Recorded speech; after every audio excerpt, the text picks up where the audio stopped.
Hi friends, you welcome to Sham Institute. We will discuss today's current affairs. So, మనము current affairs daily discuss చేస్తున్నాం. వాటిలో నేను చాలాసార్లు చెప్పాను, మీరు ఏవేవైతే వింటున్నారో కరెంట్ అఫైర్స్ని వాటిని నోట్ చేసుకోవడం అలవాటు చేసుకోండి.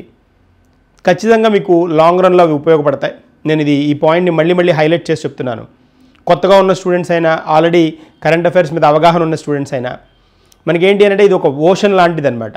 వాస్ట్ సబ్జెక్ట్ కాబట్టి ఖచ్చితంగా ఎప్పటికప్పుడు అప్డేట్ చేసుకుంటూ ఉంటే వాటిని సబ్జెక్ట్ని లింక్ చేసుకోవడానికి పాసిబిలిటీ ఉంటుంది. ఓకేనా? సో ముందుగా మనం ఈరోజు కరెంట్ అఫైర్స్లో కృత్రిమ చర్మం గురించి చూద్దాం.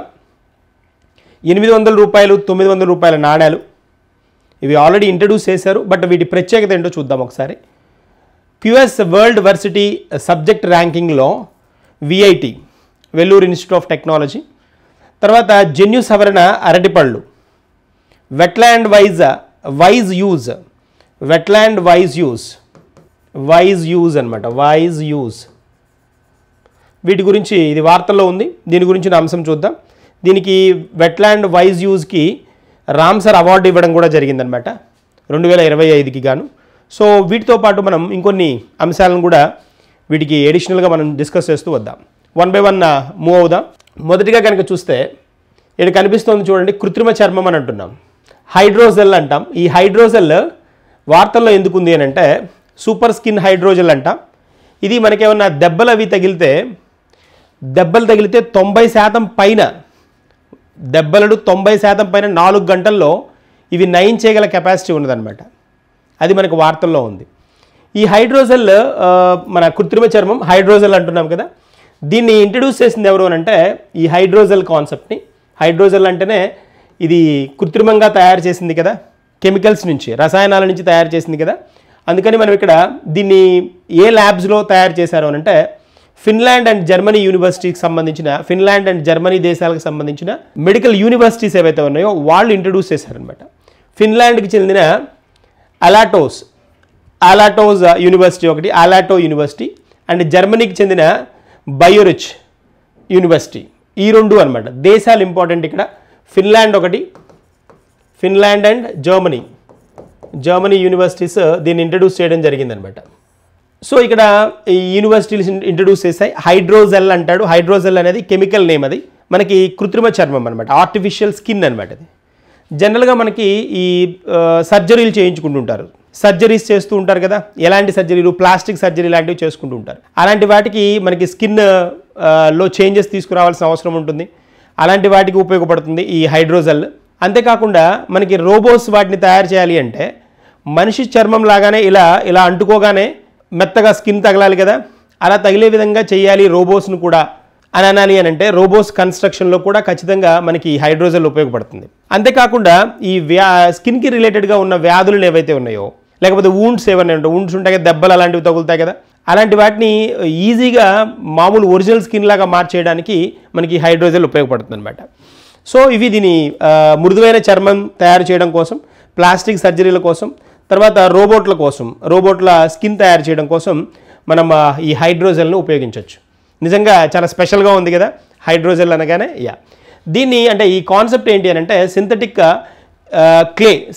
క్లే నానో షీట్స్ అనమాట. వీటినే సింథటిక్ క్లే నానో షీట్స్ అంటాం. ఇవేవో వేరు అనుకోకండి, ఇగోండి ఇక్కడ కనిపిస్తున్నాయి చూడండి, ఇవి సింథటిక్ క్లే నానో షీట్స్ అంటారు. సింథటిక్ క్లే నానో షీట్స్ అనమాట. ఇదే మన హైడ్రోజెల్, ఇలా తయారు చేస్తారనమాట నానో షీట్స్ని. వాటిని మనకి స్కిన్కి ఎక్కడైతే సర్జరీ చేయాలనుకుంటారో దాని మీద వీటిని యాడ్ చేసేస్తారు. ఈ సింథటిక్ క్లేని ఏదైతే ఉందో క్లే నానో షీట్స్ ఏవైతే ఉంటాయో వాటిని యాడ్ చేస్తారనమాట. అది ఒరిజినల్ స్కిన్లో కలిసిపోతుంది. ఇది టెక్నాలజీ వాళ్ళు వాడుతోంది. ఇక్కడ మనకి గుర్తుంచుకోవాల్సిన అంశాలు ఏమేమి ఉన్నాయనంటే హైడ్రోజెల్ అన్న ఈ ఆర్టిఫిషియల్ స్కిన్ అన్న ఒకటే. హైడ్రోజెల్ అనేది దాని కెమికల్ నేమ్, అది ఫెనోనమికల్ నేమ్. తర్వాత దీనిలో వాడుతున్న కాంపోనెంట్స్ ఏంటి అని అంటే సింథటిక్ క్లే నానో షీట్స్ని వాడుతున్నారు, సింథటిక్ నానో షీట్స్ని వాడుతున్నారు. తర్వాత ఎవరు దీన్ని డెవలప్ చేశారు అని అంటే, ఎవరు అభివృద్ధి చెందించారు అంటే ఫిన్లాండ్ జర్మనీకి చెందిన యూనివర్సిటీస్ అనమాట. అది గుర్తుంచుకోవాలి. తర్వాత ఇక్కడ వీటి ఉపయోగాలు అని అంటే మనకి ప్లాస్టిక్ సర్జరీల్లో, రోబోలు తయారు చేయడానికి వీటిల్లో మనకి దీన్ని ఉపయోగిస్తారని తెలుసుకోవాలి. That's one. సో ఇక్కడ వీటికి రిలేటెడ్గా మనం ఒక క్వశ్చన్ చూద్దాం. ఇట్స్ ఇంపార్టెంట్ క్వశ్చన్ ఇది. ఇలాగే అడుగుతాడు, యాజ్ ఇట్ ఈజ్ ఇలాగే ఉంటాయి మీ క్వశ్చన్స్. కాన్సెప్ట్ కరెంట్ అఫైర్స్ ఎలా ఉంటుందంటే, కాన్సెప్ట్ తెలిసింది అని అంటే క్వశ్చన్ సింపుల్, తెలియకపోతే మనం ఇంకా ట్రైల్ వేయాల్సింది అనమాట. ట్రైల్ అండ్ ఎర్రర్ వేస్తారు కదా, రాళ్ళు వేసేస్తారు కదా, ఏదో ఒకటి ఏ బి సిఓ డిఓ ఏదో ఒకటి తీసేసుకుంటుంటారు. నో, తెలియని క్వశ్చన్ వస్తే, నెగిటివ్ మార్క్స్ ఉన్నప్పుడు తెలియని క్వశ్చన్ వస్తే క్వశ్చన్ని వదిలేయడం కంటే మంచి పద్ధతి లేదు. అలా కూడా క్వశ్చన్లు మనకి తెలియని వదిలేస్తే కూడా మనం సెలెక్ట్ అవ్వడానికి స్కోప్ ఉంటుందేమో. కానీ రాంగ్ అటెంప్ట్ చేస్తూ ఉంటే ఇవంతా పెరిగిపోతుంది కదా, మీరు ఎన్ని అటెంప్ట్ చేసినా నెగిటివ్ మార్క్స్ కూడా క్యారీ అవుతాయి కదా. కాబట్టి అది ఒక ప్రక్రియని జాగ్రత్తగా గుర్తుంచుకోవాలి. క్వశ్చన్ ఏమంటున్నాడు చూడండి, హైడ్రోజెల్ అభివృద్ధికి ఉపయోగించిన ముఖ్యమైన పదార్థం ఏంటి అంటున్నాడు. ముఖ్యమైన పదార్థం ఏంటి? నానో కార్బన్ ట్యూబ్స్ అంటున్నాడు. కార్బన్ ట్యూబ్స్ కాదు కదా, silicon nano particles. No, silicon nano particles అంటే మైక్రో పార్టికల్స్ కాదు, అది synthetic clay nano sheets. Synthetic nano sheets. Graphene oxide అని అడిగాడు. నో, అడుగుతాడు ఇలాంటివి ఖచ్చితంగా. ప్రతి కాంపిటేటివ్ ఎగ్జామినేషన్లో వార్తల్లో ఉన్నప్పుడు అడిగే అంశాలు ఇలాగే ఉంటాయి. ఇంకా దీన్ని కొంచెం యూపీఎస్సీ రేంజ్లోనో, గ్రూప్ 1 రేంజ్లోనో, గ్రూప్ 2 రేంజ్లోనో చేయాలి అని అంటే దీన్ని ఏం చేస్తాడు, ఈ స్టేట్మెంట్ లాగా మార్చేస్తాడు. ఫిన్లాండ్, జర్మనీ దేశాలకు చెందిన యూనివర్సిటీలు దీన్ని మొట్టమొదటిసారిగా ఇంట్రడ్యూస్ చేశాయి. తర్వాత రెండో పాయింట్ వచ్చేటప్పటికి దీన్ని ఈ పదార్థంతో తయారు చేస్తారు. ఇలా స్టేట్మెంట్స్ ఇస్తాడు. కాబట్టి ఇదే స్టైల్లో ఉంటుంది క్వశ్చన్, ఇదే టాపిక్ల నుంచి ఉంటాయి క్వశ్చన్స్. కాబట్టి వాటిని ఫోకస్ చేయండి, 1-2 సార్లు నోట్ చేసుకొని పెట్టుకోండి. రోజుకి మనకి కొత్త అంశాలు, చాలా కొత్త అంశాలు వస్తాయి. కాబట్టి వాటిని ఖచ్చితంగా గుర్తుంచుకోవాలి అంటే ఒకటే మార్గం, రాసుకోవడం, నోట్ చేసుకోవడం, పాయింట్స్ హైలైట్ చేసుకోవడం. That's one. So what is the answer? మనకి ఆన్సర్ ఏంటి ఇక్కడ? Answer C is correct. That's one. తర్వాత నెక్స్ట్ పాయింట్కి, నెక్స్ట్ కాన్సెప్ట్కి వెళ్ళిపోదాం. 800 and 900 నాణ్యాలు, 800, 900 రూపాయల నాణ్యాలు. జనరల్గా 800, 900 రూపాయల నాణ్యాలు ఉంటాయా? ఉండవు కదా, ఇంట్రడ్యూస్ చేయరు కదా. మరి కొన్ని ప్రత్యేకమైన నాణ్యాలని ప్రవేశపెట్టచ్చు. ఇలాంటి 800, 900 రూపాయల నాణ్యం ఇంట్రడ్యూస్ చేయడానికి మనకు ఒక స్పెషల్ రీజన్ ఉంది. పార్శ్వనాథ భగవాన్ అని మనం జైన మతంలో పార్శ్వనాథుడు 23వ తీర్థంకరుడు అనమాట. పార్శ్వనాథుడు 23వ తీర్థంకరుడు. ఈయన 23వ తీర్థంకరుడు. దేనిలో, ఏ మతంలో? జైన మతానికి చెందే. జైన మతంలో మొదటి తీర్థంకరుడు మనకి ఋషభనాథుడు. 24వ తీర్థంకరుడు వచ్చేటప్పటికి వర్ధమాన మహావీరుడు అంటాం కదా. ఇది మనకి హిస్టరీలో మనం చదువుకున్న అంశమే, తెలిసిన అంశమే మనకి. మరి ఇప్పుడు వార్తల్లోకి ఎందుకు వచ్చింది అని అంటే, ఈ ఈ తీర్థంకులు ఎవరైతే ఉన్నారో, 23వ తీర్థంకుడు ఎవరు అని అంటే పార్శ్వనాథుడు కదా. ఈ పార్శ్వనాథుడు రూల్ చేసి 2800 సంవత్సరంలో అతను పుట్టి 2900 అంటే అతను పుట్టి చనిపోయి 2800 నుంచి 2900 సంవత్సరాలు జరిగిందనమాట. దానికి గుర్తుగా ఇన్ని సంవత్సరాలు అయిన గుర్తుగా 2800 సంవత్సరాలు పుట్టి 2900 సంవత్సరాలు చనిపోయి, ఇలా దీని గుర్తుగా వీళ్ళు ఏం చేశారు అని అంటే, మన భారత ప్రభుత్వం ఏం చేసిందంటే కమోమరేటివ్ కాయిన్స్ని ఇంట్రడ్యూస్ చేసింది. కమోమరేటివ్ కాయిన్స్ అంటే ఏంటి అని అంటే, ఏదైనా ఒక ఈవెంట్ కానీ పర్సన్ కానీ, లేకపోతే ఒక సంస్థ కానీ, ఆర్గనైజేషన్ కానీ, ఆ టెంపుల్స్ కానీ, ఇలాంటి వాటికి గుర్తుగా, అంటే అవి ప్రారంభించిన గుర్తో, లేకపోతే వాటిలో కొత్త స్పెషల్ థింగ్స్ని అచీవ్ చేసిన ఒక గుర్తుని, ఒక ఇయర్ని ఏం చేస్తారు అంటే దానికి గుర్తుగా వీళ్ళు ఏం చేస్తారంటే ఎన్ని సంవత్సరాలు అయితే అన్ని సంవత్సరాలకు ఒక కమోమరేటివ్ కాయిన్ ఇంట్రడ్యూస్ చేస్తారు. ఇలా ఇంట్రడ్యూస్ చేసుకోవచ్చు. కమోమరేటివ్ కాయిన్స్ అంటాం. కమోమరేటివ్ కాయిన్స్ కొత్తగా విన్నవాళ్ళు ఉంటే కూడా గుర్తుంచుకోవచ్చు. కమోమరేటివ్ ఈ కమోమరేటివ్ కాయిన్స్ని మనకి government of India coinage act ఉందన్నమాట. కాయినేజ్ చట్టం ఒకటి ఉంది, 2011 చట్టం అనమాట. ఈ 2011 కాయినేజ్ యాక్ట్ నుంచి ఈ కమోమరేటివ్ కాయిన్స్ని గవర్నమెంట్ ఆఫ్ ఇండియా ఇంట్రడ్యూస్ చేయొచ్చు. ఏ డినామినేషన్ అయినా ఇంట్రడ్యూస్ చేయొచ్చు. అది 900 రూపాయలు ఉండొచ్చు, 800 ఉండొచ్చు. మార్కెట్లో రెగ్యులర్గా నడిచేది కాకుండా కొత్త డినామినేషన్ కూడా ఉండొచ్చు. అలాగే 800, 900 రూపాయల 800 2800 సంవత్సరాలు 2900 సంవత్సరాలు కదా. అందుకని దీని గుర్తుగా 800 రూపాయల నోట్ను 900 రూపాయల నోట్ను ఈ పార్శ్వనాథుడు గుర్తుగా ఇంట్రడ్యూస్ చేయడం జరిగిందనమాట. ఇవి ఎవరు కమమరేటివ్ కాయిన్స్ని కాయినేజ్ యాక్ట్ నుంచి ఇంట్రడ్యూస్ చేసే పవర్ ఎవరికి ఉంది అంటే గవర్నమెంట్ ఆఫ్ ఇండియాకు ఉంది. వాటిని లిమిటెడ్ డిస్ట్రిబ్యూషన్ అంటే ఎంత మార్కెట్లోకి వెళ్ళాలి అనేది చూసుకునేది ఎవరంటే ఆర్బీఐ చూస్తుంది. ఎందుకంటే ఇష్యూర్ ఆఫ్ కరెన్సీ నోట్స్ అంటాం. ఇష్యూర్ ఆఫ్ కరెన్సీ నోట్స్ ఎవరు అంటే reserve bank of India, currency notes issuer. వీటిని ఎంత లిమిట్లో డిస్ట్రిబ్యూట్ చేయాలని డిసైడ్ చేసేది ఆర్బీఐ. గవర్నమెంట్ ఆఫ్ ఇండియా ఏం చేస్తుంది, కాయినేజ్ యాక్ట్ ప్రకారం వీటిని తయారు చేస్తుంది.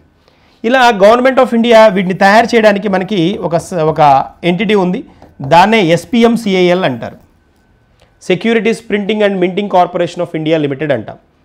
Securities printing and minting corporation of India limited. ఇది గవర్నమెంట్ ఆధీనంలో ఉండే ఒక ఎంటిటీ అనమాట. దీని ఫంక్షన్ ఏంటి అని అంటే ఇలా కమమరేటివ్ కాయిన్స్ ఏమన్నా ఇంట్రడ్యూస్ చేయాల్సి వచ్చినా, ప్రింట్ చేయాల్సి వచ్చినా లేదా మింట్ చేయాల్సి వచ్చినా, మింట్ అంటే కాయిన్స్ లాంటి వాటిని తయారు చేయడాన్ని మింటింగ్ అంటాం.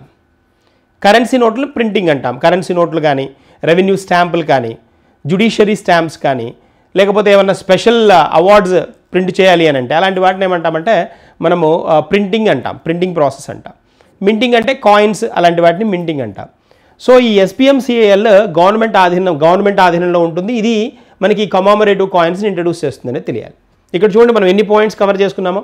23వ తీర్థాంకరుడు పార్శ్వనాథుడి పేరు మీద అతని బర్త్ యానివర్సరీ, డెత్ యానివర్సరీ రెండింటిని గుర్తుగా 800, 900 రూపాయల కాయిన్ని ఇంట్రడ్యూస్ చేస్తోంది. ఎవరు అని అడగచ్చు, ఎవరి పేరు మీద అని అడగచ్చు. తర్వాత ఇంకేం అవ్వచ్చు, ఇంకా దీని గురించి కొంచెం హిస్టరీ టర్న్ కనుక చేస్తే ఈ పార్శ్వనాథుడు ఎవరైతే ఉన్నారో పార్శ్వనాథుడి చిహ్నం ఉందన్నమాట. చాలా స్పెషల్. ఇది కూడా అడిగాడు రీసెంట్ ఎగ్జామ్స్లో. ఇతని చిహ్నం ఏంటి అని అంటే పాము అనమాట. పాము పడగ వెనక ఇలా ఉంటుంది కదా, అలాగా ఇతని చిహ్నం పాము అనమాట. రీసెంట్గా మనకి కృష్ణపట్నం ఉంది కదా, కృష్ణపట్నం నెల్లూరు కృష్ణపట్నం దగ్గర మనకి 7 అడుగుల ఈ పార్శ్వనాథుడి విగ్రహం ఒకటి దొరికింది.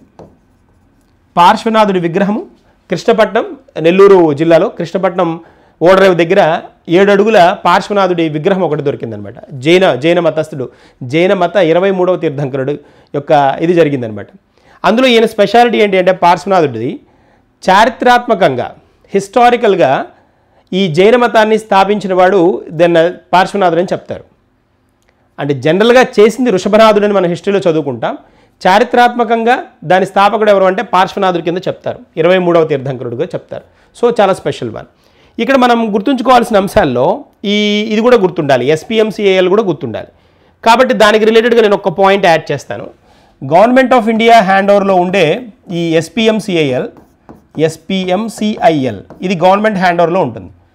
అంటే కమమరేటివ్ కాయిన్స్ అని విన్నాం కదా,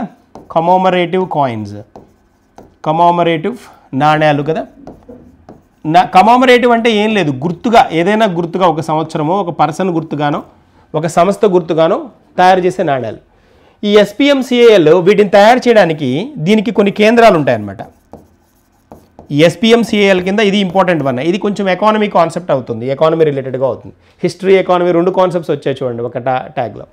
సో SPMCIL వచ్చినప్పటికీ నేను ఇందాక చెప్పినట్టుగా సెక్యూరిటీస్ ప్రింటింగ్ అండ్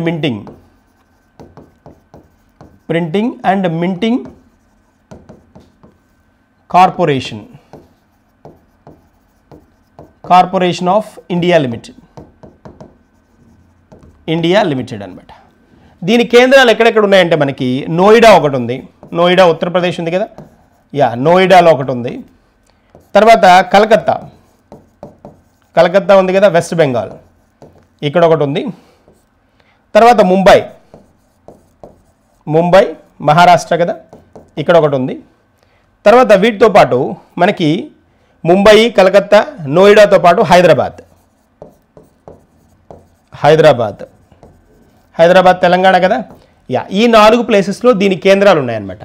అంటే ఇలాంటి కాయిన్స్ తయారు చేయడానికి ఏమన్నా printing, judiciary stamps, revenue stamps print చేయడానికి ఇవి కేంద్రాలు అనమాట.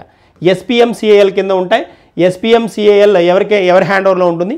గవర్నమెంట్ హ్యాండ్ ఓవర్లో ఉంటుంది. అలాగే మనకి reserve bank of India hand ఓవర్లో ఆర్బీఐ హ్యాండ్ ఓవర్లో BRBNMPL అని ఉంటుంది. BRBNMPL, Bharat reserve bank notes Mudran private limited. Bharat reserve bank notes Mudran private limited, BRBNMPL అంట. ఇది మొత్తం కంప్లీట్గా ఆర్బీఐ హ్యాండ్ ఓవర్లో ఉండే ఒక సంస్థ. BRBNMPL, Bharat reserve bank notes Mudran private limited అనమాట. దీనికి notes Mudran private limited RBI కనుసంజ్ఞల్లో ఇది కరెన్సీ నోట్స్ ప్రింట్ చేస్తూ ఉంటుంది అనమాట. అలా మనకి ప్రింట్ చేయడానికి ఉన్న సెంటర్స్లో నాసిక్ ఒకటి ఉంది. నాసిక్ మనకి బాగా తెలిసింది, ఇది మహారాష్ట్ర. నాసిక్ మహారాష్ట్ర ఓల్డెస్ట్ వన్ అని కూడా చెప్తాం నాసిక్ని, నాసిక్లో ఉన్న ప్రింటింగ్ ప్రెస్ని. నాసిక్ తర్వాత మనకి ఇక్కడ నాసిక్ దివస్ ఉంటుంది.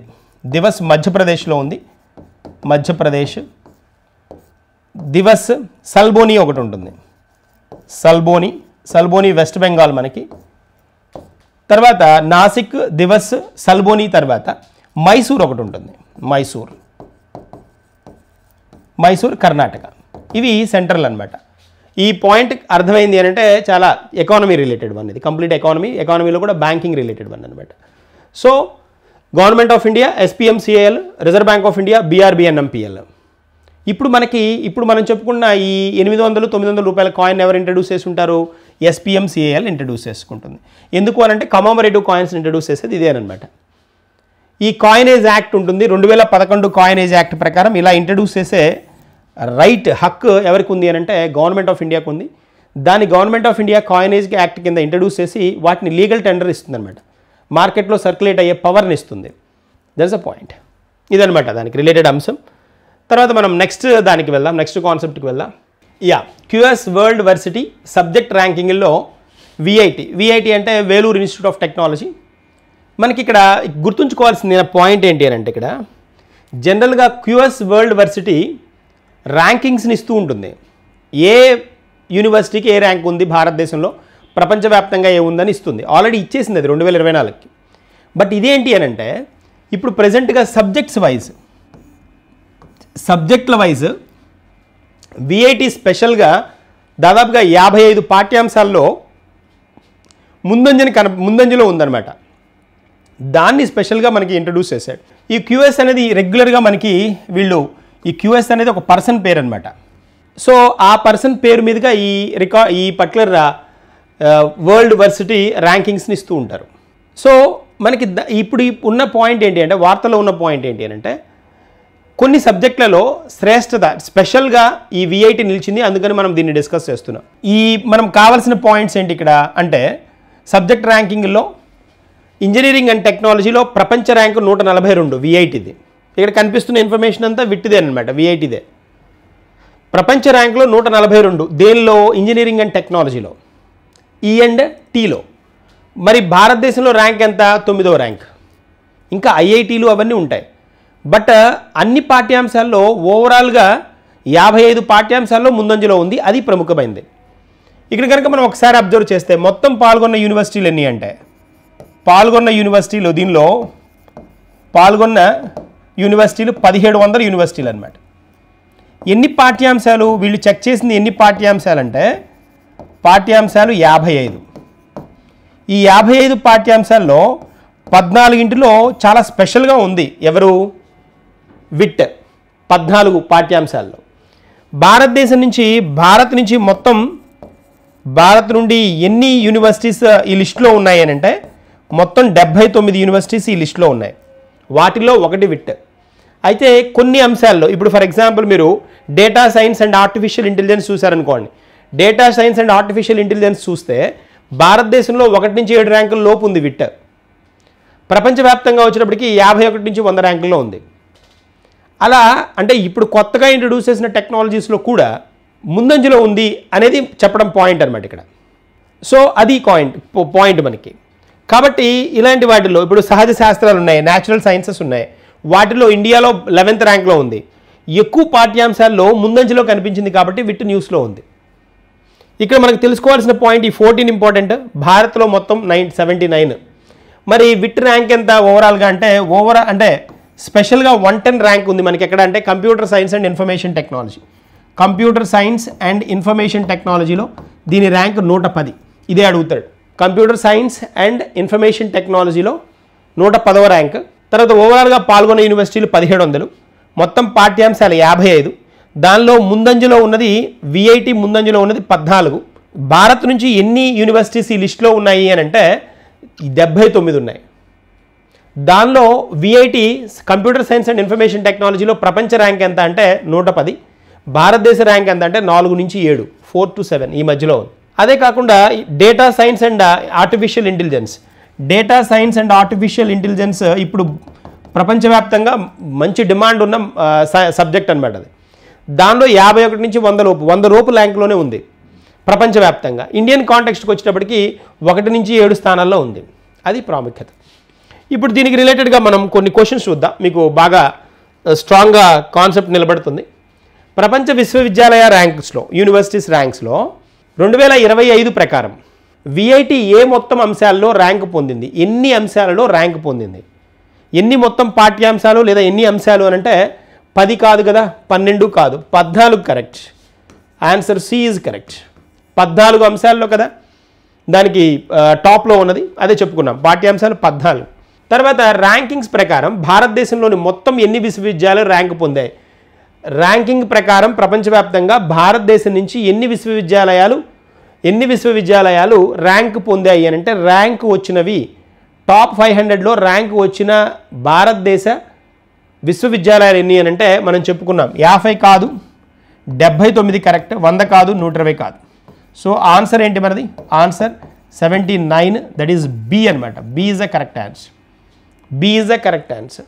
విఐటి యొక్క వెల్లూరు ఇన్స్టిట్యూట్ ఆఫ్ టెక్నాలజీ యొక్క computer science and information systems or information technology, computer science and information technology or information సైన్సెస్లో 2025లో ఏ ర్యాంక్ సాధించింది అంటున్నాడు. ఇలాంటి క్వశ్చన్సే పోస్ట్ చేస్తాడు, జాగ్రత్త. ఎందుకంటే అన్ని నెంబర్స్తో కూడినవి కాబట్టి నేను వాటిని మెష్ చేసి మిమ్మల్ని కన్ఫ్యూజ్ చేయడం ఇష్టం లేక సింపుల్గా కావాల్సిన పాయింట్స్ ఎగ్జామ్కి ఏం ఉపయోగం అవే చెప్తున్నాను. 136 ఇచ్చాడు, కాదు కదా, నువ్వు 110 కరెక్ట్, 151 రాంగ్, 251 రాంగ్. సో మన ఆన్సర్ ఏమవ్వాలి? Answer B is correct. Answer B is correct. Next వన్కి వెళ్దాం. యా, ఇక్కడ చూడండి, వెట్లాండ్ వైజ్ యూజ్, ఇది ఒక special concept. Wetland wise use, wetlands wise use. Wise use అంటే వైజ్గా యూజ్ చేసుకోవడం అని అంటే జాగ్రత్తగా, చాలా తెలివిగా వాడడం, వైజ్ యూజ్ అంటాం కదా. వైజ్ యూజ్ అంటే తెలివిగా వాడడం. ఇక్కడ వెట్లాండ్స్ అంటున్నాం. వెట్లాండ్స్ అంటే మనకేంటి అంటే చిత్తడి నేలలు అంటాం. చిత్తడి నేలలు. ఈ చిత్తడి నేలలను చాలా తెలివిగా వాడడం, వాటిని జాగ్రత్తగా యూజ్ చేసుకోవడం, ఉపయోగించుకోవడం అనేది కాన్సెప్ట్. మనకి ఇప్పుడు భారతదేశంలో ఈ చిత్తడి నేలలు కనుక చూస్తే 85 ఉండేవి, దీనికి 4 యాడ్ అయ్యాయి రీసెంట్గా. ఈ 4 తోటి మనకి ప్రజెంట్ ఉన్న చిత్తడి నేలలు ఎన్ని అని అంటే 89. 89 భారతదేశంలోని చిత్తడి నేలలు 89. వీటిలో మనకి షెల్వార్ కొట్టాయి కదా, షెల్వార్ కొట్టాయి, ఇది తమిళనాడులోది, ఇదొకటి. దీంతో పాటు మనకి ఉద్వా ఒకటి, కొకాయ్ పల్రీ కదా, పల్రీ ఒకటి. తర్వాత షెల్వార్ కొట్టాయ్, ఉద్వా. షెల్వార్ కొట్టాయ్ వచ్చినప్పటికి తమిళనాడు, ఉద్వా వచ్చినప్పటికి మనకి జార్ఖండ్ అనమాట, జార్ఖండ్కి చెందింది. కొకియో పర్లీ వచ్చినప్పటికి సిక్కిం యొక్కటి, సిక్కింకి చెందిన ఇది అనమాట. వీటితో పాటు ఇక్కడ మనం కనుక అబ్జర్వ్ చేస్తే ఈ వెట్లాండ్ వైజ్ మనం కనుక చూస్తే దీనిలో 85 ఉన్నాయి మనకి.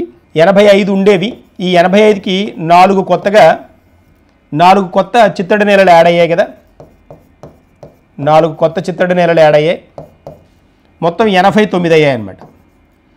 ఈ యాడ్ అయిన 4 మనకి ఇయరే 25లోనే యాడ్ అయ్యాయి, 2025లో యాడ్ అనేవి 2025లో యాడ్ అయ్యాయి. చిత్తడి నేలల దినోత్సవం జరుపుకుంటాం కదా మనం. చిత్తడి నేలల దినోత్సవం ఫిబ్రవరి 2 చిత్తడి నేలల దినోత్సవం జరుపుకుంటాం. ఆ సందర్భంగా వీటిని అనౌన్స్ చేయడం జరిగిందనమాట. వీటిలో షక్కర్ కొటాయ్ ఇది ఒకటి, షక్కర్ కొటాయ్ ఒకటి. తర్వాత దీంతో పాటు తీర్థంగల్ ఇదొకటి. తీర్థంగల్తో పాటు కొకియో పల్రి ఇది ఒకటి. తర్వాత కొకియో పల్రితో పాటు అంటే మనకి మొత్తం 4 అనమాట. 4లో 4th వన్ వచ్చినప్పటికీ ఉద్వా అనమాట.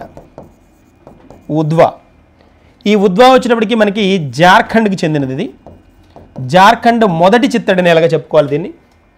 కొకియో పల్రి వచ్చినప్పటికీ ఇది సిక్కిం మొదటి చిత్తడి నేలగా చెప్పుకుంటా. ఈ 2 వచ్చినప్పటికీ తమిళనాడు అనమాట. ఈ 2 తమిళనాడు. మొత్తం 4 కొత్తగా వచ్చాయి. ఈ కొత్తగా వచ్చినవి 2025లో వచ్చిన చిత్తడి నేలలు ఇవి. దీంతో ఈ నెంబర్ ఏమైంది 89కి వెళ్ళింది అనమాట, 89కి వెళ్ళింది. ఇప్పుడు వార్తల్లో ఏముంది మనకి అంటే ప్రపంచవ్యాప్తంగా 12 మందిని ఈ చిత్తడి నేలలు బాగా సమర్థవంతంగా ఉపయోగిస్తున్నందుకు లిస్ట్ అవుట్ చేశారు. వాళ్ళలో మన భారతదేశం నుంచి ఈవిడని ఎంచుకున్నారన్నమాట. ఈవిడ తమిళనాడుకు చెందిన వ్యక్తి, తమిళనాడుకు చెందిన జయశ్రీ వెంకటేషన్. ఈ జయశ్రీ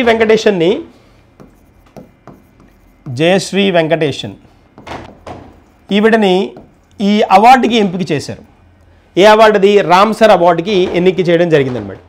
రామ్సర్ అవార్డు ఎవరికి ఇస్తారు అనంటే వైజ్గా ఈ రామ్సర్ సైట్ని అంటే చిత్తడి నేలల్ని, వెట్లాండ్స్ని ఎవరైతే వినియోగిస్తారో లేకపోతే వాటి కోసం కొంత సమయాన్ని వెచ్చించి వాటి బాగు కోసం తోడ్పడతారో వాళ్ళకి ఇస్తారనమాట. అలా మనకి ఈవిడికి ఈ అవార్డు అనౌన్స్ చేయడం జరిగింది. ఈవిడ స్పెషాలిటీ ఏంటి అంటే ఈవిడికి రావడానికి రీజన్ ఏంటి అని అంటే ఈ అవార్డు రావడానికి రీజన్ ఇక్కడ మనకి పల్లీ కర్నాయ్ రామ్సర్ స్టేటస్ ఉంది చూడండి. ఇక్కడ పల్లీ కర్నాయ్ ఉంది కదా, పల్లీ కర్నాయ్ మార్షల్ అంటారు దీన్ని, మార్ష్ అంటాం. ఈ పల్లీ కర్నాయ్ మార్ష్ ఏంటి అని అంటే భారతదేశంలోని వెట్లాండ్స్లో చెన్నైలో ఉన్న పల్లీ కర్నాయ్ మార్ష్ ఈవిడ సంరక్షించారనమాట. మార్ష్ అంటే ఏంటి అని అంటే మార్ష్ అనే వర్డ్ ఎప్పుడు వాడతారు అని అంటే ఈ పల్లీ కర్నాయ్ అనేది దాని పేరు, చిత్తడి నేల పేరు అనమాట. ఇక్కడ కనిపిస్తుంది చూడండి మనకి ఇది. దీనిలో ఏంటి అని అంటే అసలు మనకి చూడండి వాటర్ ఇక్కడే ఉంది, కానీ ఇదంతా కూడా వాటర్ ఉన్న ఏరియా అనమాట. చెన్నై కార్పొరేషన్ డంప్ యార్డ్, అక్కడ కెమికల్స్, అక్కడ ఉన్న ఫ్యాక్టరీస్ కెమికల్స్ ఇవన్నీ దీనిలో యాడ్ అయిపోయి వాటర్ లెవెల్స్ తగ్గిపోతున్నాయి అనమాట. దానికి ఇవిడేంటి అంటే స్వచ్ఛందంగా గుర్రపు డెక్క ఇలాంటివన్నీ వచ్చేసాయి అనమాట. అక్కడ చెట్లు వచ్చేస్తుంటాయి, ఆ మార్ష్ లాగా మారిందనమాట. దాన్ని ఈవిడ వాటిని తొలగించడంలో ఈవిడ చాలా ప్రముఖ పాత్ర పోషిస్తుందన్నమాట. అందుకని ఈవిడికి ఈ అవార్డుని అనౌన్స్ చేయడం జరుగుతుంది. భారతదేశం నుంచి ఈవిడ ఒకతే అనమాట, Jayashree Venkatesan. That's a point. మనకి ఇంకా తెలుసుకోవాల్సిన పార్ట్ ఏంటి, వెట్లాండ్స్ వైస్ యూజ్ ఈ కేటగిరీలో ఈవిడికి అవార్డు ఇవ్వడం జరిగిందనమాట. అంతేకాకుండా కొత్త తరం మహిళా పరిరక్షకులకి మార్గదర్శకంగా కూడా ఉంటుంది ఈవిడికి ఈ అవార్డుని అనౌన్స్ చేస్తే అని వీళ్ళు భావించడం జరిగింది. అంటే కొత్త జనరేషన్ వాళ్ళకు కూడా అవేర్నెస్ క్రియేట్ చేసినట్టు ఉంటుంది కదా. కొత్త జనరేషన్ ఏదైతే ఉందో వాళ్ళకు కూడా ఇలాంటి వాటి గురించి అవగాహన ఇచ్చిన ఛాన్స్ ఉంటుంది కాబట్టి దీన్ని హైలైట్ చేయడం జరిగింది. ఆవిడకి ఈ అవార్డుని అనౌన్స్ చేయడం జరిగింది. Important one. తర్వాత నెక్స్ట్ వన్కి వెళ్దాం. Next one Commonwealth games CW అంటాం కదా, సిడబ్ల్యూజీ అంటాం కదా, కామన్వెల్త్ గేమ్స్ అంటారు వీటిని.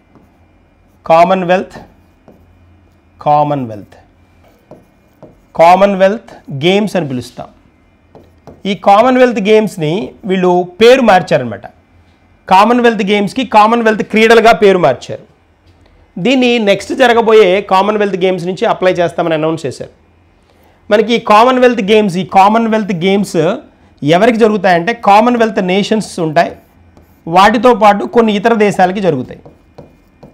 కామన్వెల్త్ దేశాలతో పాటు కొన్ని ఇతర దేశాలకు జరుగుతాయి. కామన్వెల్త్ నేషన్స్ ఎన్ని ఉన్నాయి మనకేనంటే 56 దేశాలు ఉన్నాయి ప్రజెంట్. కామన్వెల్త్ దేశాలు అంటే ఏంటి అని అంటే ఏవేవైతే బ్రిటిషర్స్ చేత పరిపాలింపబడ్డ దేశాలు ఉన్నాయో వాటిని కామన్వెల్త్ నేషన్స్ అంటారు. ఈ కామన్వెల్త్ నేషన్స్ 1946 నుంచి 1956 మధ్య దాదాపుగా 53 కంట్రీల కంటే పైగా వీటికి స్వతంత్రం వచ్చిన కంట్రీలు అనమాట ఇవి. సో వాటిల్లో ఈ 56లో భారతదేశం కూడా ఉంది, ఇండియా కూడా ఉంది. వీటినే కామన్వెల్త్ నేషన్స్ అంటాం. ఒకప్పుడు 53 ఉండేవి, తర్వాత 56 అయ్యాయి ఇవి ప్రజెంట్. అంటే బ్రిటిష్ కాలనీస్ అని పిలుస్తారు, బ్రిటిషర్స్ రూల్ చేసిన కంట్రీస్ అనమాట. వీటితో పాటు కొన్ని ఇతర దేశాలు మొత్తం కలిసి కామన్వెల్త్ గేమ్స్ ఆడతాయి. కామన్వెల్త్ గేమ్స్ మీరు 2022లో మనకి కామన్వెల్త్ గేమ్స్ జరిగాయి. 2022లో బిర్మింగ్హామ్ కదా, బిర్మింగ్హామ్లో జరిగే, ఇంగ్లాండ్లో అనమాట, ఇది బిర్మింగ్హామ్ ఇంగ్లాండ్, దీనిలో జరిగాయి అనమాట. దీనిలో 72 టీములు పాల్గొన్నాయి, 72 కంట్రీలు పాల్గొన్నాయి. అంటే 56 దేశాలు ఇవి. దీంతో పాటు ఎడిషనల్గా ఇక్కడ మనకి ఇంకొక 16 కంట్రీలు జాయిన్ అయ్యాయి అనమాట. మొత్తం 56, ఇంకొక 16 కలిసి మొత్తం 72 దేశాలు పాల్గొన్నాయి 2022లో. నెక్స్ట్ కామన్వెల్త్ ఎప్పుడు జరుగుతుంది? 2026 జరుగుతుంది కదా. 2026లో 74 దేశాలు పాల్గొనబోతున్నాయి అనమాట. ఇది వచ్చేటప్పటికి మనకి గ్లాస్గోలో జరుగుతుంది. గ్లాస్గో స్కాట్లాండ్ అనమాట. గ్లాస్గో స్కాట్లాండ్లో జరగబోతోంది 2026 కామన్వెల్త్ గేమ్స్ అంటే ఏవేవైతే బ్రిటిష్ కంట్రీస్ రూల్ చేసిన దేశాలు ఉన్నాయో వాటితో పాటు కొన్ని దేశాలు యాడ్ అయ్యి కామన్వెల్త్ గేమ్స్కి పాల్గొంటాయి. కామన్వెల్త్ నేషన్స్ ఎన్ని ఉన్నాయి? 56 నేషన్స్ ఉన్నాయి. 2022లో కామన్వెల్త్ బిర్మింగ్హామ్లో జరిగింది, 72 దేశాలు పాల్గొన్నాయి. 2026కి 74 దేశాలు పాల్గొనబోతున్నాయి. ఎక్కడ జరగబోతుందంటే గ్లాస్గో స్కాట్లాండ్లో జరగబోతుంది. తర్వాత దీంతో పాటు ఇంకొక పాయింట్ మనం తెలుసుకోవాల్సింది ఉంది. కామన్వెల్త్ డే అనమాట. కామన్వెల్త్ డే దినోత్సవం. కామన్వెల్త్ దినోత్సవం ఎప్పుడు జరుపుతారు అని అంటే మార్చి మంత్లో 2వ వారం జరుపుతారు. మార్చి 2వ వారాన్ని ఏ ఇయర్లో అయినా సరే 2వ వారాన్ని రెండవ సోమవారాన్ని కామన్వెల్త్ డేగా జరుపుతారు. ఇక్కడ 2వ సోమవారం అంటున్నాం కదా. 2024లో దీన్ని 24లో ఆ సోమవారం ఎప్పుడు వచ్చింది అని అంటే 11వ తారీఖు వచ్చింది, 11th వచ్చింది 2024లో, 11th మార్చ్. 2025కి వచ్చేటప్పటికి అది 10th మార్చ్కి వస్తుంది. 10 మార్చిన కామన్వెల్త్ డే సెలబ్రేట్ చేశారు 2025లో. అలాగే 2026కి వచ్చేటప్పటికి అది 9th వస్తుంది, 9th మార్చ్ వస్తుంది. 2027కి వచ్చేటప్పటికి 8th మార్చ్ వస్తుంది. ఇలా ఫిక్స్డ్ డే కాదు, సోమవారం 2వ సోమవారం ఎప్పుడు వస్తే అప్పుడు జరుపుతారు. That's the point. Commonwealth day అనమాట. సెకండ్ మండే ఇన్ మార్చ్ 2025లో ఇది జరిగిందనమాట. ఇప్పుడు మనకి దీని ఇతివృత్తం ఏంటి అంటే 2025 ఇతివృత్తం థీమ్ ఉంది కదా. థీమ్ ఏంటి అని అంటే టుగెదర్ వీ థ్రైవ్ అనమాట. Together we thrive, this is the theme of 2025 అనమాట. 2025 థీమ్ ఇది. దీంతో పాటు మనం చూసుకోవాల్సిన ఇంకొక పాయింట్ ఏంటి అంటే థీమ్తో పాటు ఇంకోటి చూసుకోవాల్సింది ఏంటి అని అంటే కామన్వెల్త్ చోగం అనే ఒక మీటింగ్ జరుగుతుంది. చోగం అంటారు దీన్ని, చోగం మీటింగ్ అంటారు. Commonwealth heads of government meeting అంటారు. Commonwealth heads of government meeting. ఇది చోగము కామన్వెల్త్ దేశాలకు జరుగుతుంది. కామన్వెల్త్ నేషన్స్ ఏవైతే ఉన్నాయో వీటికి జరుగుతుంది అనమాట. మనకి 27th చోగం చాలా ఇంపార్టెంట్. ఇది చాలాసార్లు అడిగాడు. 2024లో జరిగిందనమాట. 2024లో సామోలో జరిగిందనమాట. 2028 వచ్చేటప్పటికి 28th వచ్చేటప్పటికి 2026లో జరుగుతుంది ఇది. అంటే సేమ్ కామన్వెల్త్ గేమ్స్ జరిగిన ఇయర్లోనే జరుగుతుంది అనమాట. 2026లో జరుగుతుంది చోగమ్. ఇక్కడ బిడ్డింగ్ తీసుకున్నవి ఏంటి అంటే యాంటిగువా బార్బుడా, యాంటిగువా అండ్ బార్బుడాస్ ఇది అనమాట బిడ్డింగ్ తీసుకుంది. చాలా ఇంపార్టెంట్. దీన్ని కామన్వెల్త్ గేమ్స్ని కామన్వెల్త్ క్రీడలుగా పేరు మార్చారు. కామన్వెల్త్ గేమ్స్ అనే దాన్ని కామన్వెల్త్ క్రీడలుగా పేరు మార్చుకున్నారు.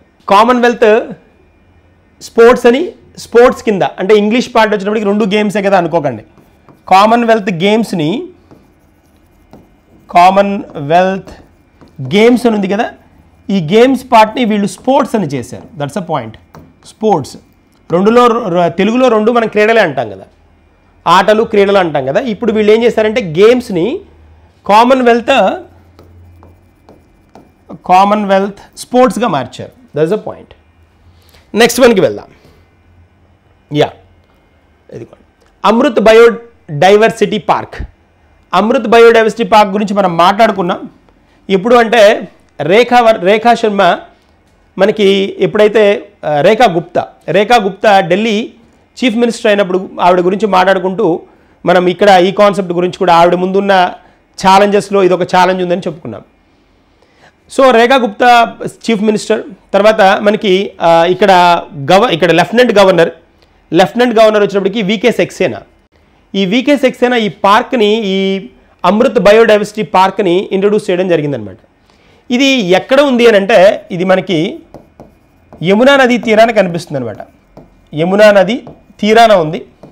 దీనిలో ఈ డంప్ డస్ట్ అంతా వేయడం ఏదైతే ఉందో దాన్ని అంతా క్లీన్ చేయించి వీళ్ళు దీన్ని చాలా సుందర పార్క్గా, దీన్ని బ్యూటిఫుల్ పార్క్గా దీన్ని క్రియేట్ చేశారనమాట. దాన్ని ఓపెన్ చేశారు లెఫ్టినెంట్ గవర్నర్ ఆఫ్ ఢిల్లీ మనకి వీకే సక్సేనా అనమాట. అది మనకి న్యూస్లో ఉంది. లెఫ్టినెంట్ గవర్నర్ దీన్ని ఇంట్రడ్యూస్ చేయడం జరిగిందనమాట. దీని ద్వారా ఏంటి అని అంటే ఇక్కడ చూడండి, ఈ ఫ్లవర్ ప్లాంట్స్ని, తర్వాత ప్లాంట్స్ని పెంచడము, తర్వాత ఇక్కడ ఆ ప్లేస్ ఏదైతే పొల్యూటెడ్ ఏరియాగా ఉందో దాన్నంతా క్లీన్ చేయాలి, దాన్నంతా ఒక సుందర వనంగా మార్చాలి అనేది వీళ్ళ ప్లాన్ అనమాట. ఇప్పుడు మనకి ఈ అమృత్ బయోడైవర్సిటీ పార్క్ని ఎక్కడ స్టార్ట్ చేశారని అడుగుతాడు. న్యూఢిల్లీ. ఇది న్యూఢిల్లీ. ఏ నది తీరాన? యమునా నది తీరాన. ఓకేనా? సో గుర్తుంచుకోవాల్సిన పాయింట్, మనకి నేషనల్ హైవే 24 పక్కనగా ఉంటుందన్నమాట. ఇది నేషనల్ హైవే 24 పక్కన ఈ యమునా ఒడ్డున అవుతుందన్నమాట. ఇది that's a point. National highway 24, జాతీయ రహదారి 24. తర్వాత నెక్స్ట్ వన్కి వెళ్దాం. భారతదేశం మరియు అర్మేనియా వైద్య ఉత్పత్తుల నియంత్రణ సహకారం. ఈ అర్మేనియా మనకి వార్తల్లో ఉంది. ఈ మార్చ్ మంత్లో మనం చూస్తే అర్మేనియా మనకి ఫ్రెండ్లీ నేషనే, వార్తల్లో చాలా అంశాల్లో ఉంది. అర్మేనియాకి అజర్బైజాన్కి, ఆసియా దేశం ఏది, ఆసియా ఖండంలో ఉన్న దేశమే. అర్మేనియాకి అజర్బైజాన్కి ఇద్దరికి బాగా ల్యాండ్ రిలేటెడ్గా భౌగోళిక సంబంధమైన అంశాల మీద గొడవ జరుగుతోంది. దీనిలో అజర్బైజాన్కి పాకిస్తాన్ సపోర్ట్ చేస్తూ ఉంటే అర్మేనియాకి భారతదేశం సపోర్ట్ చేస్తోంది. ఇది బేసిక్ పాయింట్ అర్థం అవ్వాల్సింది. అంతేకాకుండా అర్మేనియాకి మనం చాలా రక్షణ సంబంధమైన ఒప్పందాల్లో కూడా సంతకాలు చేశాం. ఈ రక్షణ సంతకాల్లో అంటే సంబంధమైన అంశాల్లో ఆకాశ్-1 ఎయిర్ డిఫెన్స్ సిస్టమ్ని మనం సపోర్ట్ చేసాం. ఆకాశ్-1 ఎయిర్ డిఫెన్స్ సిస్టమ్ అంటాం, ఏడిఎస్ అంటారు. ఆకాశ్ అనేది వచ్చినప్పటికీ మనకి సర్ఫేస్ టు ఎయిర్ మిజైల్ అనమాట. భూమి నుంచి ఆకాశంలోకి ఉపరితలం నుంచి ఆకాశంలోకి మనము వేయగలిగే వెపన్ అనమాట అది. ఓకేనా? ఆకాశ్ అనేది డిఫెన్స్ సిస్టమ్. దీన్ని ఆకాశ్-1ని మనం అర్మేనియాకి ఇచ్చాం. దీంతోపాటు ఈ పినాకా ఏంటి అని అంటే మల్టీ బ్యారల్ రాకెట్ లాంచర్ అనమాట. ఇదిగోండి, ఇది పినాకా. మల్టీ బ్యారల్ అంటే ఒకేసారి వివిధ అంటే వేరే ప్లేసుల్లో ఉన్న టార్గెట్స్ని రీచ్ అవుతుంది అనమాట. మల్టీ బ్యారల్ రాకెట్ని. తర్వాత పోతే మనకి పినాకాతో పాటు ఆకాశ్-1 ఈ రెండింటిని మనం భారతదేశం ఎవరికి ఇచ్చింది అని అంటే ఇవి భారతదేశం తయారు చేసినవి, భారతదేశం అర్మేనియాకి ఇచ్చింది. ఇది రక్షణ రంగంలో మనం చేస్తున్న సపోర్ట్ ఎవరికి? అర్మేనియాకి అజర్బైజాన్కి మధ్య రెండింటికి ఫైట్ జరుగుతోందనమాట. సో ఇక్కడ ఈ అర్మేనియాకి కొత్తగా మనం ఏం చేసామంటే వైద్య ఉత్పత్తుల నియంత్రణ సహకారాన్ని ఇస్తున్నాం. వైద్య ఉత్పత్తులు ఉంటాయి కదా, మెడికల్కి రిలేటెడ్గా ఉన్న మెడికల్ ప్రొడక్షన్ ఏదైతే ఉంటుందో దానిలో కొంత నియంత్రణ సహకారం, ఎలా కంట్రోల్ చేయాలి. కొన్ని మెడిసిన్స్ అంటే ఎక్కువ మెడిసిన్స్ తయారు చేసేస్తే కూడా మనకి పొల్యూషన్ ఎఫెక్ట్ అవుతుంది, పర్యావరణం దెబ్బతింటుంది. ఎలా తగ్గించుకోవాలి, వాటిని నియంత్రణ ఎలా చేసుకోవాలనే దాని మీద మనం ఏం చేస్తున్నామనంటే వీళ్ళ దేశంలో న్యూఢిల్లీలో జరిగిన మీటింగ్లో వీళ్ళకి మనం సపోర్ట్ని ఎక్స్టెండ్ చేస్తున్నామని అనౌన్స్ చేయడం జరిగింది. This is one. నియంత్రణ సహకారం, వైద్య ఉత్పత్తుల నియంత్రణ సహకారం క్రింది దేశాలలో ఏ దేశానికి భారతదేశం రీసెంట్గా అనౌన్స్ చేసిందని అడుగుతాడు? అర్మేనియా. That's a point. తర్వాత నెక్స్ట్ వన్కి వెళ్దాం. చాగోస్ ద్వీప సమూహంపై సార్వభౌమాధికారం. ఈ చాగోస్ ఇక్కడ కనిపిస్తుంది కదా, ఇది ద్వీప సమూహం అంటే మనకి ఈ వర్డ్ వింటారు, ద్వీపం వింటాం, ద్వీప సమూహం వింటాం. ద్వీప సమూహం అంటే ఆర్కిపెలాగో అంటారు. ద్వీపాల సమూహాన్ని ఆర్కిపెలాగో అంటారు. ఇక్కడ చాలా చిన్న ద్వీపాలు, దాదాపుగా 58 ద్వీపాల సమూహం ఇది ఆర్కిపెలాగో, చాగోస్ అనేది. ఇది ఏంటి అని అంటే ఈ చాగోస్ ద్వీపం అనేది దీని మీద బ్రిటిషర్స్ హ్యాండ్ ఓవర్లో ఉంది. ఇది బ్రిటిష్ చేతిలో ఉన్న ద్వీప సమూహం అనమాట. ఇది యాక్చువల్గా ఎవరిది అని అంటే మారిషస్ది అనమాట. నిన్నటి సెషన్లో మనం మారిషస్ గురించి చెప్పుకున్నాం కదా. మారిషస్ అనేది ఆఫ్రికన్ కాంటినెంట్లో భారతీయులు ఎక్కువగా ఉన్న దేశం. దాదాపుగా 65% భారతీయులు ఉన్న కంట్రీ ఇది మారిషస్. ఈ ఐలాండ్ అనమాట, మారిషస్ ఐలాండ్ అనమాట. దీనిలో ఈ చాగోస్ ద్వీప సమూహం ఒకప్పుడు అంటే మనల్ని ఈ మారిషస్ని రూల్ చేసింది ఎవరు అంటే వీళ్ళే. 1968లో మార్చి 12న వీళ్ళకి స్వాతంత్రాన్ని ఇచ్చారని చెప్పుకున్నాం. 1968లో వీళ్ళకి ఇండిపెండెన్స్ ఇచ్చారని చెప్పుకున్నాం. ఇక్కడ మనం కనుక గమనిస్తే ఈ మార్చి 12న వచ్చిందని, మార్చి 12ని మారిషస్ డే అని కూడా చెప్పుకుంటారని కూడా చెప్పుకున్నాం మనం. వీళ్ళకి 2024లో బ్రిటన్తో పాటు బ్రిటన్ మారిషస్ మధ్య ఒప్పందం కుదిరిందనమాట. ఈ చాగోస్ ఆర్కిపెలాగో ఏదైతే ఉందో, ద్వీప సమూహాన్ని ఏదైతే ఉందో, దీని మీద సార్వభౌమాధికారాన్ని మేము మారిషస్కి ఇచ్చేస్తామని అనౌన్స్ చేయడం జరిగింది. దాని గురించి ఉన్న అంశం ఇప్పుడు మనకేంటి అని అంటే వార్తల్లోకి వచ్చిందనమాట. నిన్న వాళ్ళ డే జరిగింది కాబట్టి, వాళ్ళ దినోత్సవం జరిగింది కదా, మారిషస్ దినోత్సవం జరిగింది కాబట్టి దీని మీద సార్వభౌమాధికారం మీకే ఉంది, 2024 అగ్రిమెంట్కి మేము ఆమోదం తెలుపుతున్నాం, దాని మీద మేము కట్టుబడి ఉన్నాం అని బ్రిటన్ గవర్నమెంట్ చెప్పడం, వీళ్ళకి దీని మీద సార్వభౌమాధికారం ఇవ్వడం జరిగిందనమాట. That is a point. మనకి క్వశ్చన్ ఏం అడుగుతాడు, చాగోస్ ద్వీప సమూహం ఎవరి సార్వభౌమాధికారంలో ఉంది లేదా రీసెంట్గా ఇవ్వబడింది మారిషస్, ఎవరిచ్చారు? బ్రిటన్. That's a point. అవి గుర్తుంచుకోవాల్సిన అంశాలు అనమాట. తర్వాత నెక్స్ట్ వన్కి వద్దాం మనం. లార్జ్ ఫేజ్డ్ అరే రాడర్. లార్జ్ ఫేజ్ అరే రాడర్ అనమాట. అరే రాడర్ ఇక్కడ కనిపిస్తోంది చూడండి, ఇది రాడర్. దీన్ని ఉపయోగించి ఏం చేయొచ్చు అని అంటే, దీని ద్వారా వేరే దేశంలో ఏవేవి మిజైల్స్ తయారవుతున్నాయి, ఏ మిజైల్స్ని వాళ్ళు టెస్ట్ ఫైర్ చేస్తున్నారు అంటే వాళ్ళు పనిచేస్తున్నాయా లేదా చెక్ చేసుకుంటున్నారు, వేటి పరిధి ఎంత ఉంది, ఇలాంటి ఇన్ఫర్మేషన్ తెలుసుకోవచ్చు ఈ రాడార్ వల్ల. లార్జ్ ఫేజ్ అరే రాడార్. దీన్ని మయన్మార్ ఉంది కదా, ఈ మయన్మార్ వచ్చినప్పటికీ సౌత్ ఈస్ట్ నేషన్ అంటాం. ఆగ్నేయ ఆసియా దేశంగా చెప్తాం, చెప్పుకుంటాం. ఈ సౌత్ ఈస్ట్ నేషన్ మయన్మార్లో చైనా దీన్ని నెలకొల్పింది అనమాట. చైనా దీన్ని ఎక్కడ? మయన్మార్లో నెలకొల్పింది. ఎక్కడ ఇంట్రడ్యూస్ చేశారు అని అడుగుతాడు. మయన్మార్లో. ఎవరు? చైనా. దీని కండిషన్ ఏంటి అని అంటే, భారతదేశ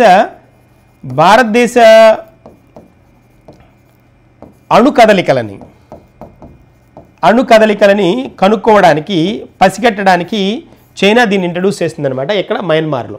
అది తెలియాలి. ఎక్కడ అనేది ఇంపార్టెంట్. మయన్మారు, ఎవరు అనేది చైనా. ఇలా ఈ లార్జ్ ఫేజ్ అరే రాడార్లు ప్రపంచంలో ఓన్లీ 3 దేశాల దగ్గరే ఉన్నాయి. 1 అమెరికా, 2 చైనా, 3 రష్యా. ఈ 3 దేశాల దగ్గర మాత్రమే ఈ LPAR టెక్నాలజీ ఉందన్నమాట. అది తెలుసుకోవాల్సిన అంశం. తర్వాత నెక్స్ట్ వన్కి వెళ్దాం. నెక్స్ట్ వన్ చూడండి. ఇక్కడ చూడండి. జెనెటికల్లీ మాడిఫైడ్ బనానా, జన్యు సవరణ అరటిపళ్ళు అంటున్నాడు. ఇక్కడ జన్యు సవరణ అనొచ్చు, లేదా జన్యు మార్పిడి అనొచ్చు. ఇవన్నీ ఇప్పుడు వస్తున్న పదాలు అనమాట. జెనెటికల్లీ మాడిఫైడ్ అని, లేకపోతే జెనెటికల్లీ ఇంజనీర్డ్ అని కూడా అనొచ్చు, జన్యు ఇంజనీరింగ్ అనొచ్చు, ఇది కూడా కరెక్టే. లేదా జన్యు ఎడిటింగ్ అని కూడా అడగచ్చు. ఇవన్నీ ఒకే అంశానికి సంబంధించిన పదాలు. జన్యు మార్పిడి, జన్యు సవరణ దగ్గర చిన్న తేడాలన్నమాట. బట్ ఇక్కడ బనానాలో ఈ జన్యు మార్పిడి, జెనెటికల్లీ మాడిఫైడ్ అంటాం కదా, జెనెటికల్లీ మాడిఫైడ్ GM అంటాం. జెనెటికల్లీ మాడిఫైడ్ బనానాని ఇంట్రడ్యూస్ చేశారు. ఈ జెనెటికల్లీ మాడిఫైడ్ బనానా ప్రత్యేకత ఏంటి అని అంటే, ఇక్కడ చూడండి, మనకి స్టేజెస్ ఇచ్చాడు కదా, బనానా స్టేజెస్ చూసా. ఫస్ట్ పచ్చిగా ఉన్నప్పుడు ఇలా ఉంటుంది, కొంచెం పండినప్పుడు, బాగా రైప్ అయినప్పుడు, బాగా రైప్ అయ్యి డ్రై అయిపోయినప్పుడు ఈ స్టేజ్కి వస్తుంది, గోధుమ కలర్లోకి వస్తుంది.